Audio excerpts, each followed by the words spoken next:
వాళ్ళ హీరోలు నా హీరో ఏం చెప్తే అది నేను వినాలి, నా హీరో నా డైరెక్టరు ఏం చెప్తే అది నేను ఏసీ రూమ్లో కూర్చొని సినిమా తీయాలి. నేను సెట్లోకి వెళ్ళకూడదు, రామానాయుడు గారిలాగా ట్రాలీ తోయకూడదు, క్రేన్ ఎత్తకూడదు. అటువంటి పరిస్థితిలో వాళ్ళ నిర్మాణ రంగం ఉంది. ప్రొడ్యూసర్ అంటే కేవలం ప్రొడ్యూసర్ డబ్బు పెడితే చాలు, మీ మేనేజర్కి సూట్ కేసు ఇచ్చి పంపండి, మేము సినిమా తీసి ఫస్ట్ కాపీ చూపిస్తాం. అంటే సార్ ఇక్కడ ఒక చిన్నది ఏంటంటే 24 క్రాఫ్ట్స్ అనేది చూసుకోవడానికి, లేకుంటే అది వాటి మీద పట్టు అనేది, ఎక్కడ ఎవరెవరు సూట్ అవుతారు, దేనికి ఏది బాగా పండాలి, ఇవన్నీ చూసుకునేది ఒక కెప్టెన్ లాంటి డైరెక్టర్ కదా, డైరెక్టర్కి వదిలేస్తే అయిపోతుంది. అలా ఇప్పుడు నేను చేసే రోజుల్లో నేనే కాదమ్మా, నా ముందు తరం కానీ నా బ్యాచ్లో ప్రొడ్యూసర్లు కానీ ముందు సబ్జెక్ట్ ఫైనలైజ్ చేసుకునేవాళ్ళం, దాని తగ్గట్టు డైరెక్టరు, దానికి తగ్గట్టు క్యాస్టింగ్, సినిమా తీసేవాళ్ళం. అప్పుడు నేను సగం పెడితే నా డిస్ట్రిబ్యూటర్లు సగం పెట్టేవాళ్ళు. డిస్ట్రిబ్యూటర్లు అండర్ ప్రొడక్షన్లోనే కమిట్ అయ్యేవాళ్ళు, అడ్వాన్స్ ఇచ్చేవాళ్ళు. వాళ్ళకి షెడ్యూల్కి రష్ చేసి చూపించేవాళ్ళం. మేము మీరు ఇచ్చిన డబ్బుతో మేము ఈ సినిమా తీసాం, ఇంత లెంత్ వచ్చింది, ఇదిగో సినిమా అని డిస్ట్రిబ్యూటర్లకి రష్ చేసి చూపించేవాళ్ళం అమ్మ. డిస్ట్రిబ్యూటర్కి ఇప్పుడు వాళ్ళు ఇచ్చిన డబ్బు నేను తీసుకుని ఏదో చార్మినార్ కొనుక్కున్నాను అనుకోకూడదుగా. అట్లా ఆ నమ్మకం క్రియేట్ చేయడానికి మరి వచ్చింది నా ముందు నేను పెట్టిన రూల్ ఏం కాదు అది, నేను అంతకుముందు ఉన్న రూలే నేను ఫాలో అయ్యా. షెడ్యూల్కి రష్ చూపించేవాళ్ళం. సినిమా అంతా అయిపోయినాక 8 లెంత్ ఎంత లెంత్ వచ్చిందో before re recording Raj Koti, ఎడిటర్సు, director, మేము, హీరో అందరం కూర్చొని రష్ చూసేవాళ్ళం, ఫుల్ డబుల్ పాజిటివ్ చూసేవాళ్ళం. సినిమా చూసి ఏమైనా యాడ్ చేయాలా, రీషూట్ చేయాలా, లేకపోతే ఏదైనా ట్రిమ్ చేయాలా, ఆ స్టేజ్లోనే ట్రిమ్మింగ్ అయిపోయేది. అయిన తర్వాత రీ రికార్డింగ్కి వెళ్ళేవాళ్ళం. ఆ తర్వాత ఎఫెక్ట్స్ ఫస్ట్ కాపీ. వాడు అసలు డైరెక్టర్ ఏం చేస్తున్నాడో, ఏం తీస్తున్నాడో, ఎక్కడ తీస్తున్నాడో, ఆ సినిమా ప్రొడక్షన్ ఎగ్జిక్యూటివ్ ఈపీ అంటారు ఇప్పుడు కొత్తగా. ప్రొడ్యూసర్ అయినా పెద్ద వీపీ, ఆయన ఒక ఈపీ, ఆయన పెట్టి సినిమా తీయాలి. ఇప్పుడు ఆ సినిమా ఎంత ఖర్చు అయిందో తెలియదు, నా సినిమా మీకు ఎంత బడ్జెట్లో తీస్తారనేది బడ్జెట్ అడగకూడదు డైరెక్టర్ని, కొంతమంది పెద్ద డైరెక్టర్ని.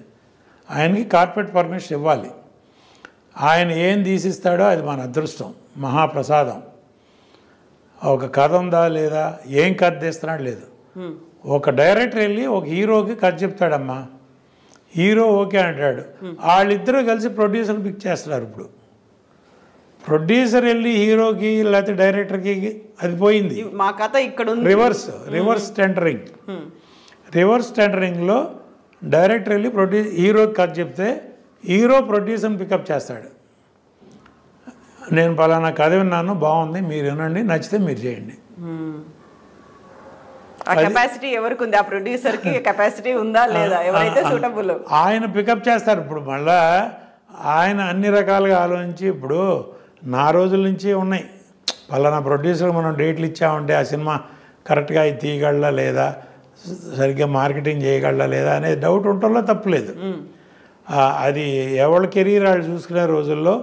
కానీ వాళ్ళు పిక్ చేయటమే ముందు ప్రొడ్యూసర్ని, పలానా ప్రొడ్యూసరు ఆహా పర్వాలా, ఈయనకి ఒక 5 కోట్లు 10 కోట్లు లాస్ వచ్చినా తట్టుకోగలడు అటువంటి వాళ్ళని పెడుతున్నారు. ఇప్పుడు సోకాళ్ళు ఇప్పుడు పలానా అని చెప్పకూడదమ్మా, వాళ్ళు డైరెక్టర్లు సినిమాలు తీస్తున్నారండి. ఇప్పుడు శంకర్ ఫర్ ఎగ్జాంపుల్ నేను చెప్తున్నా, నిన్న రిలీజ్ అయింది ఇండియన్, భారతీయుడు. ఆ రిపోర్ట్ ఏంటో నాకు తెలుసు. నేను సౌత్ ఇండియన్ ఫిలిం ఛాంబర్లో ప్రెసిడెంట్గా ఉన్నప్పుడు లైకా ప్రొడక్షన్స్ వాళ్ళు ఆ శంకర్ మీద కంప్లైంట్ పెట్టారు. ఇది ఒక బడ్జెట్ మాకు రిటర్న్గా అగ్రిమెంట్ ఇచ్చి అనుకున్న బడ్జెట్ ఖర్చు అయిపోయింది, సినిమా 70% కూడా అవ్వలేదు, ఇంకా కంప్లీట్ చేయాలంటే నాకు కార్పొరేట్ పర్మిషన్ ఇస్తే కానీ నెక్స్ట్ షూటింగ్ ప్లాన్ చేయను అని కండిషన్ పెడితే ఆ ప్రొడ్యూసర్ లండన్ సుభాస్కర్ నాకు ఫోన్ చేసి ఇట్లా ఉంది ఏం చేయాలంటే మరి ఏం చేయమంటారన్న, మేము కంప్లైంట్ పంపిస్తాం మీరు టేకప్ చేయండి అన్న. చేశాను, వాళ్ళని పిలిపించాం, మాట్లాడాం. తర్వాత వాళ్ళు మళ్ళీ డైరెక్టర్తో గొడవ ఎందుకులే అని కాంప్రమైజ్ అయ్యి ఏదో ఒక బడ్జెట్ అనుకుని కంప్లీట్ చేసి, ఆ అనుకున్న బడ్జెట్లో కూడా అవలా. తర్వాత 236 కోట్లు అగ్రిమెంటు, 230 తర్వాత ఇంకొక 150 కోట్లు ఎక్స్ట్రా ఇచ్చేదట్టు ఆ సినిమా కంప్లీట్ చేయడానికి. అది కూడా అయిన తర్వాత ఇప్పుడు 600 దాకా అయిందని అంటున్నారు. అది అంతవరకు నిజం ఆ పెట్టిన నిర్మాతకు తెలియాలి, తీసిన దర్శకుడికి తెలియాలి. అలాంటి సినిమా 6 ఏళ్ళు పట్టిందమ్మా. కంప్లీట్ 6 సంవత్సరాలు సినిమా మొదలుపెట్టిన కాడి నుంచి లైకా ప్రొడక్షన్స్ కాబట్టి వాళ్ళు ఏదో లండన్ నుంచి డబ్బులు పంపిస్తున్నారు, ఇక్కడ ఎవరో ఎగ్జిక్యూటివ్ ప్రొడ్యూసర్లు సినిమా తీస్తున్నారు, శంకర్ ఇష్టం వచ్చినట్టు తీస్తున్నాడు. తీస్తూ ఉంటే కంప్లీట్ మధ్యలో పాండమిక్ వచ్చింది. అఫ్కోర్స్ ఒక 2 ఇయర్స్ పోయింది. ఆ టైంలోనే ఈ కంప్లైంట్ ఇదంతా వచ్చింది. తర్వాత అప్పటికి ఆ పాండమిక్లో ఆ సినిమాలో యాక్ట్ చేసిన 5 ఆర్టిస్టులు చనిపోయారు, ఇంక్లూడింగ్ వివేక్. మెయిన్ క్యారెక్టర్ వేసే వివేక్తో సహా చనిపోయారు. 5 చనిపోయారు పాండమిక్లో. అది మార్చి ఇది మార్చి కథ మార్చి మళ్ళీ ఎట్టాగొట్ట కంప్లీట్ చేసి బయట. నేను ఆ రోజున వాళ్ళకి లైకా ప్రొడక్షన్స్కి ఒకే ఒక సలహా చెప్పా. ఇప్పుడు వరకు మీరు 236 కోట్లు పెట్టామన్నారు, ఇది పోయింది అనుకోండి, మీరు ఫర్దర్గా పెట్టే ప్రతి రూపాయి లాసే వస్తుంది, జాగ్రత్త అన్న. నేను అంత వారం చేశాను, వాళ్ళని కావాలంటే అడగండి. చేస్తే కాదు సార్ మాకు ప్రెస్టేజ్ ఆగిపోతే సినిమా బాగోదు, కమల్ హాసన్ గారి సినిమా ప్లస్ మా బ్యానర్కి ఇమేజ్ అది ఇదంటే సరే మీ ఇష్టం. కార్పొరేట్ పర్మిషన్ ఇచ్చారు, సినిమా తీశారు, ఇది పరిస్థితి. అది ఇంకా దానికి ఇండియన్ 3 ఒకటి వస్తుంది మళ్ళీ, మీరందరూ కాసుకోండి. రీజన్ ఏమై ఉంటుంది అనుకుంటున్నారు మీరు? కథా కాకరకాయ లేదమ్మా. ఇప్పుడు అమ్మ మనం కథ అనుకుంటాం, కథ తగ్గట్టు డైరెక్టర్ అనుకుంటాం, దానికి తగ్గట్టు ఆర్టిస్టులు అనుకుంటాం, వాళ్ళు మన కంట్రోల్లో ఉంటారు. నేను సినిమా తీసే రోజుల్లో అమ్మ నా కథ మొత్తం డైలాగ్ వర్షన్తో సహా రెడీ అవ్వాలి. స్క్రిప్ట్ రీడింగ్ 2-3 సార్లు చేసేవాడిని. ఒక సినిమా చేస్తానే ఇంకో సినిమా పని చూసేవాడిని నేను. స్క్రిప్ట్ రీడింగ్ చూసుకుని లెంత్ చూసుకుని దీనికి కాస్ట్యూమ్స్, క్యారెక్టర్లు, ఆర్టిస్టులు ఎవరు, దానికి ఆర్టిస్టులకు కావాల్సిన కాస్ట్యూమ్స్ అసిస్టెంట్ డైరెక్టర్ని అడిగి ఎన్ని చేంజెస్ వస్తాయి, ఎంత కాస్ట్యూమ్స్ కావాలి, ఏం కావాలి, ఫుల్ పిక్చర్కి సరిపడే కాస్ట్యూమ్స్ రెడీగా ఉన్నాయి, ఫుల్ పిక్చర్కి సరిపడే ప్రాప్స్ రెడీగా ఉన్నాయి, అన్నీ రెడీ చేసి వాళ్ళ పొరపాటున ఒక ఆర్టిస్ట్ రాలేదు ఏదో హెల్త్ ఇష్యూలో, ఆల్టర్నేటివ్ నా షూటింగ్ ఆగేది కాదమ్మా. ఆల్టర్నేటివ్ ఏంటి, పలానా పని ఇదే ఆర్టిస్టులతో వేరే సీను, దానికి తగ్గట్టు కాస్ట్యూమ్ లేవు, ప్రాప్స్ లేవు అని అనకుండా మొత్తం రెడీగా పెట్టేవాడిని. అన్నీ ప్రీ ప్లాన్డ్గా పెడితే 32 నుంచి 35 రోజులమ్మా నేను పర్ సినిమా, అంతకంటే ఎక్కువ షూటింగ్లు చేయలే. దానవీర సూరకర్ణ ఎన్టీ రామారావు గారు 3 వేషాలు ఒకే ఫ్రేమ్లో 3 రామారావు గారు కనబడతారు. 3 వేషాలు, ఆయన డైరెక్టరు, ఆయనే ప్రొడ్యూసరు, అన్ని బాధ్యతలతో 45 రోజుల్లో ఆ సినిమా కంప్లీట్ చేశారు. With so much in camera work, graphics లేవు ఆ రోజుల్లో. మిచెల్ కెమెరాలో 3 రామారావు గారు ఫ్రేమ్లో ఒకేసారి కనపడేవాళ్ళు. ఆ సినిమా 45 రోజుల్లో రామారావు గారు చేశారు. ఒక డెడికేషన్ అమ్మ. అదే ఇవాళ 6 సంవత్సరాలు కాదు 10 సంవత్సరాలు ఇవ్వండి ఎవరైనా తీయమని చూద్దాం. ఇవాళ హీరోలు, నా హీరో ఏం చెప్తే అది నేను వినాలి, నా హీరో నా డైరెక్టరు ఏం చెప్తే అది నేను ఏసీ రూమ్లో కూర్చొని సినిమా తీయాలి. నేను సెట్లోకి వెళ్ళకూడదు, రామానాయుడు గారిలాగా ట్రాలీ తోయకూడదు, క్రేన్ ఎత్తకూడదు. అటువంటి పరిస్థితిలో వాళ్ళ నిర్మాణ రంగం ఉంది. ప్రొడ్యూసర్ అంటే కేవలం డబ్బు పెడితే చాలు, మీ మేనేజర్కి సూట్ కేసు ఇచ్చి పంపండి, మేము సినిమా తీసి ఫస్ట్ కాపీ చూపిస్తాం.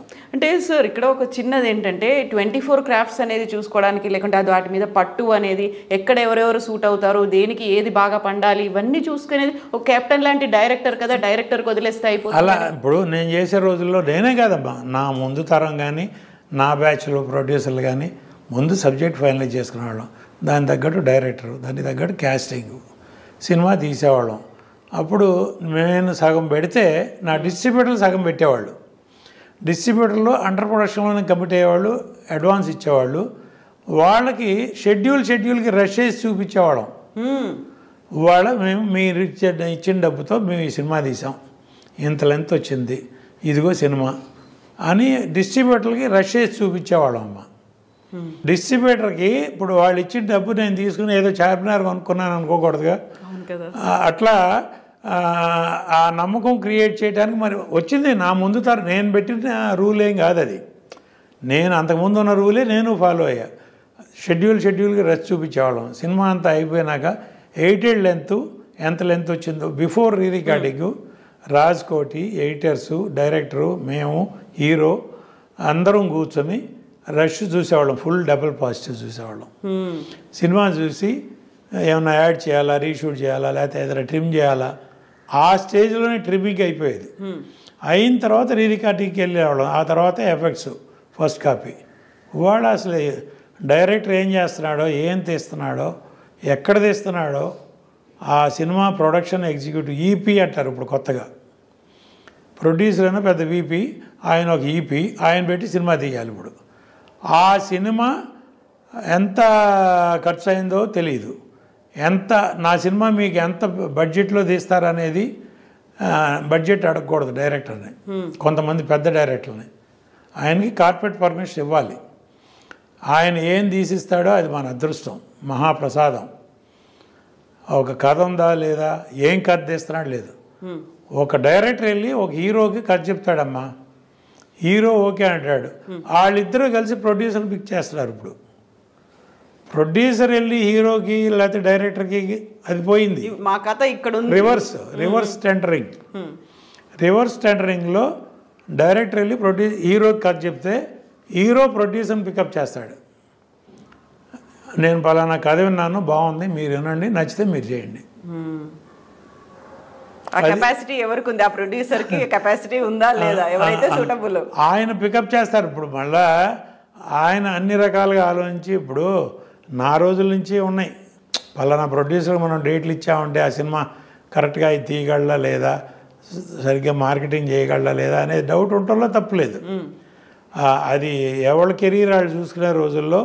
కానీ వాళ్ళు పిక్ చేయటమే ముందు ప్రొడ్యూసర్ని, పలానా ప్రొడ్యూసరు ఆహా పర్వాలా, ఈయనకి ఒక 5 కోట్లు 10 కోట్లు లాస్ వచ్చినా తట్టుకోగలడు అటువంటి వాళ్ళని పెడుతున్నారు. ఇప్పుడు సోకాళ్ళు ఇప్పుడు పలానా అని చెప్పకూడదమ్మా. వాళ్ళు డైరెక్టర్లు సినిమాలు తీస్తున్నారండి. ఇప్పుడు శంకర్ ఫర్ ఎగ్జాంపుల్ నేను చెప్తున్నా, నిన్న రిలీజ్ అయింది ఇండియన్. అవును, భారతీయుడు 2. ఆ రిపోర్ట్ ఏంటో నాకు తెలుసు. నేను సౌత్ ఇండియన్ ఫిలిం ఛాంబర్లో ప్రెసిడెంట్గా ఉన్నప్పుడు లైకా ప్రొడక్షన్స్ వాళ్ళు ఆ శంకర్ మీద కంప్లైంట్ పెట్టారు.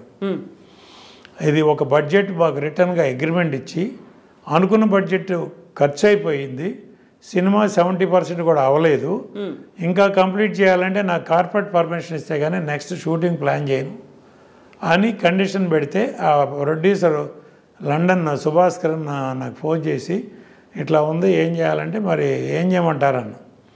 మేము కంప్లైంట్ పంపిస్తాం, మీరు టేకప్ చేయండి అన్నారు. చేశాను.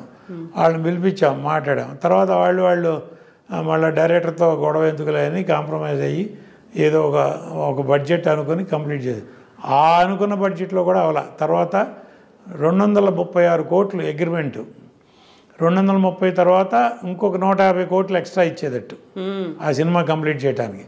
అది కూడా అయిన తర్వాత ఇప్పుడు 600 దాకా అయిందని అంటున్నారు. అది అంతవరకు నిజం, ఆ పెట్టిన నిర్మాతకు తెలియాలి, తీసిన దర్శకుడికి తెలియాలి. అలాంటి సినిమా 6 ఏళ్ళు పట్టిందమ్మా. 6 సంవత్సరాలు సినిమా మొదలుపెట్టిన కాడి నుంచి లైకా ప్రొడక్షన్స్ కాబట్టి వాళ్ళు ఏదో లండన్ నుంచి డబ్బులు పంపిస్తున్నారు, ఇక్కడ ఎవరో ఎగ్జిక్యూటివ్ ప్రొడ్యూసర్లు సినిమా తీస్తున్నారు, శంకర్ ఇష్టం వచ్చినట్టు తీస్తున్నాడు. తీస్తూ ఉంటే కంప్లీట్ మధ్యలో పాండమిక్ వచ్చింది. అఫ్కోర్స్ ఒక 2 ఇయర్స్ పోయింది. ఆ టైంలోనే ఈ కంప్లైంట్ ఇదంతా వచ్చింది. తర్వాత అప్పటికి ఆ పాండమిక్లో ఆ సినిమాలో యాక్ట్ చేసిన 5 ఆర్టిస్టులు చనిపోయారు, ఇంక్లూడింగ్ వివేక్. మెయిన్ క్యారెక్టర్ వేసే వివేక్తో సహా చనిపోయారు. 5 చనిపోయారు పాండమిక్లో. అది మార్చి ఇది మార్చి కథ మార్చి మళ్ళీ ఎట్టాగొట్ట కంప్లీట్ చేసి బయట. నేను ఆ రోజున వాళ్ళకి లైకా ప్రొడక్షన్స్కి ఒకే ఒక సలహా చెప్పా, ఇప్పుడు వరకు మీరు 236 కోట్లు పెట్టామన్నారు, ఇది పోయింది అనుకోండి, మీరు ఫర్దర్గా పెట్టే ప్రతి రూపాయి లాసే వస్తుంది, జాగ్రత్త అన్న. నేను అంత వారం చేశాను, వాళ్ళని కావాలంటే అడగండి. చేస్తే కాదు సార్ మాకు ప్రెస్టేజ్ ఆగిపోతే సినిమా బాగోదు, కమలాసన్ గారి సినిమా ప్లస్ మా బ్యానర్కి ఇమేజ్ అది ఇదంటే సరే మీ ఇష్టం. కార్పొరేట్ పర్మిషన్ ఇచ్చారు, సినిమా తీశారు, ఇది పరిస్థితి. అది దానికి ఇండియన్ 3 ఒకటి వస్తుంది మళ్ళీ, మీరందరూ కాసుకోండి. రీజన్ ఏమై ఉంటుంది అనుకుంటున్నారు మీరు? కథా కాకరకాయ లేదమ్మా. ఇప్పుడు అమ్మ మనం ఒక కథ అనుకుంటాం, కథ తగ్గట్టు డైరెక్టర్ అనుకుంటాం, దానికి తగ్గట్టు ఆర్టిస్టులు అనుకుంటాం, వాళ్ళు మన కంట్రోల్లో ఉంటారు. నేను సినిమా తీసే రోజుల్లో అమ్మ నా కథ మొత్తం డైలాగ్ వర్షన్తో సహా రెడీ అవ్వాలి. స్క్రిప్ట్ రీడింగ్ 2-3 సార్లు చేసేవాడిని. ఒక సినిమా చేస్తానే ఇంకో సినిమా పని చూసేవాడిని నేను. స్క్రిప్ట్ రీడింగ్ చూసుకుని, లెంత్ చూసుకుని, దీనికి కాస్ట్యూమ్స్, క్యారెక్టర్లు, ఆర్టిస్ట్